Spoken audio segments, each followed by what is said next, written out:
Shri Ram friends, कैसा लग रहा है सबको? How's everyone doing? Personally, I am feeling super energetic. Being a Nishachar, I was awake till 2:33 last night as usual. But surprisingly, I woke up feeling really fresh at 7 this morning. Went for a walk for the first time in the last few months. Didn't feel like taking a siesta or feel a little lazy or drowsy in the afternoon post lunch. And even now, I'm feeling really wonderful. I think since yesterday, the overall atmosphere has been supercharged, and we have to thank Prabhu Sri Ram for this Adbhut energy. As promised, I'm here today with my first episode of 100 Reasons to Vote in Lok Sabha 2024. But before that, I want to thank all those who subscribed to my channel since yesterday, and I'm truly overwhelmed by this support. We already had 200 subscribers in one day, and yes, I guess that was largely because of all the support you have given me on Twitter, and this puts more, I won't say pressure, but this actually inspires me to put up better content and outdo myself with every episode. And I want to thank you. And without further ado, let's jump into the reasons to vote in Lok Sabha 2024. And most importantly, I want to tell you one thing here. Let the underlying reason for voting be very crystal clear. Do we want India to go back to the fragile 5 days, or do we want to quickly ascend into the top 3? That should be at the back of our heads when we cast our votes. Now, when it comes to the top reason, I guess this is anybody's guess. And for the hardcore bhakts, we don't need any other reason. But we must also accept that there are plenty of people in this country who also look beyond Astha, and BJP and Modi ji need that extra incremental vote to go from, let's say, a 300 to a up ki bar 400 par. But the overwhelming top reason to vote is Ram Mandir. Now the cynics have been questioning and will continue to question why Modi ने क्या किया और राम मंदिर बनाने के बाद क्या होने वाला है. So we can address this in two parts. First, Modi ने क्या किया? Now let's understand this. On 14th January 1992, Modi ji was there at Ayodhya with Murli Manohar Joshi ji. On that day, he took a sankalp that he would return to Ayodhya only when the Bhavya Ram Mandir was completed. On multiple occasions, Modi ji has openly and publicly declared that Ram Mandir हमारे लिए राजनीति का मुद्दा नहीं है. It's a matter of Astha. It is the core of our very existence. And he has been the constant factor since 1990 to 2024. चलो ये तो मैं कह रहा हूँ. Most of us watched the entire proceedings of the Pran Pratishtha yesterday. And the opening address was given by Acharya Govind Devgiri, a very learned Swamiji who has been constantly associated with the Ram Janmabhoomi movement. Listen to what he has said about Modi ji and the role he has played in ensuring that we saw yesterday's glorious occasion. 500 वर्षों की प्रतीक्षा के पश्चात यह संभव हो सका.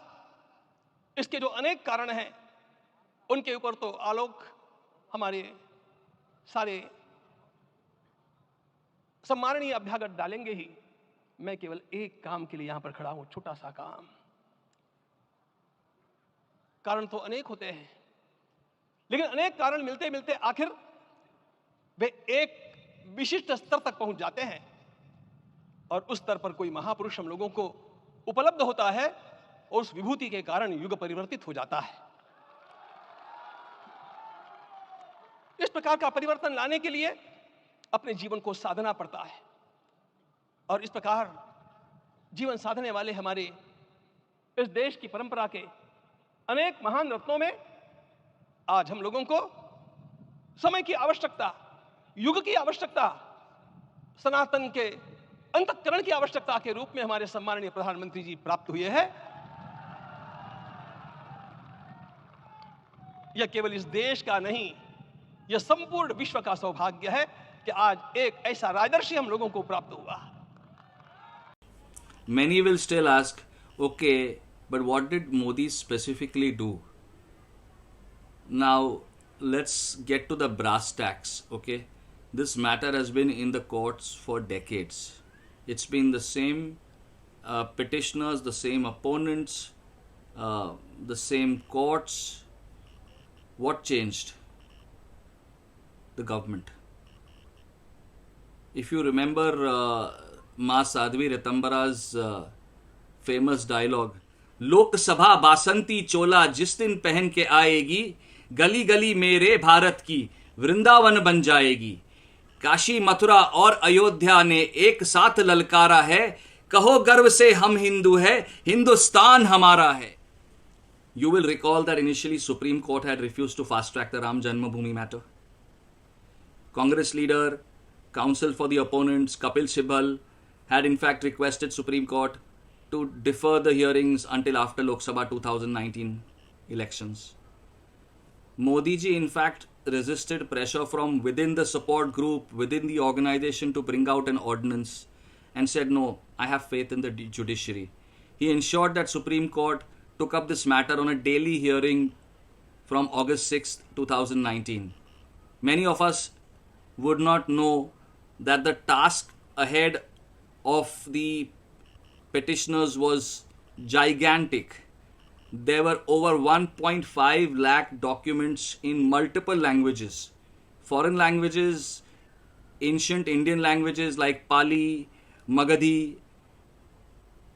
Modi ji took this up as a challenge, assigned this to Yogi Adityanath ji, who in turn took this up on a war footing and got all these documents translated in English, the language of the Supreme Court.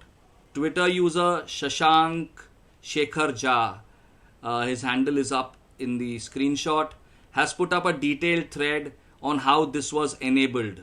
Now after all this, if you still have doubts, just ask yourself one question. Had it been a Congress government since 2014, would we all have been supremely blessed to see yesterday's Pran Pratishtha of Sri Ram Lalla Mandir? Impossible. It was this Congress that submitted an affidavit in the Supreme Court saying that Prabhu Sri Ram is a kalpanik character. You remember the barbs opposition used to hurl at Modi and BJP? मंदिर वहीं बनाएंगे, तारीख नहीं बताएंगे। मंदिर वहीं बनाएंगे, मंदिर वहीं बनाएंगे।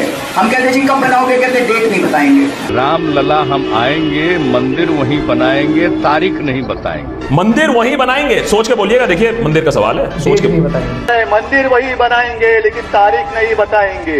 इसके बाद इनके कुछ यूजुअल जुमले हैं दोस्तों, जो ये हर 5 साल बाद फेंकते हैं, जैसे कि आर्टिकल 370 हटा देंगे, यूनिफॉर्म सिविल कोड ले आएंगे, राम मंदिर बनवा देंगे, मंदिर यहीं बनेगा। In fact, it was Modi ji who gave all of them one karara thappad, and they're all sulking because none of them ever imagined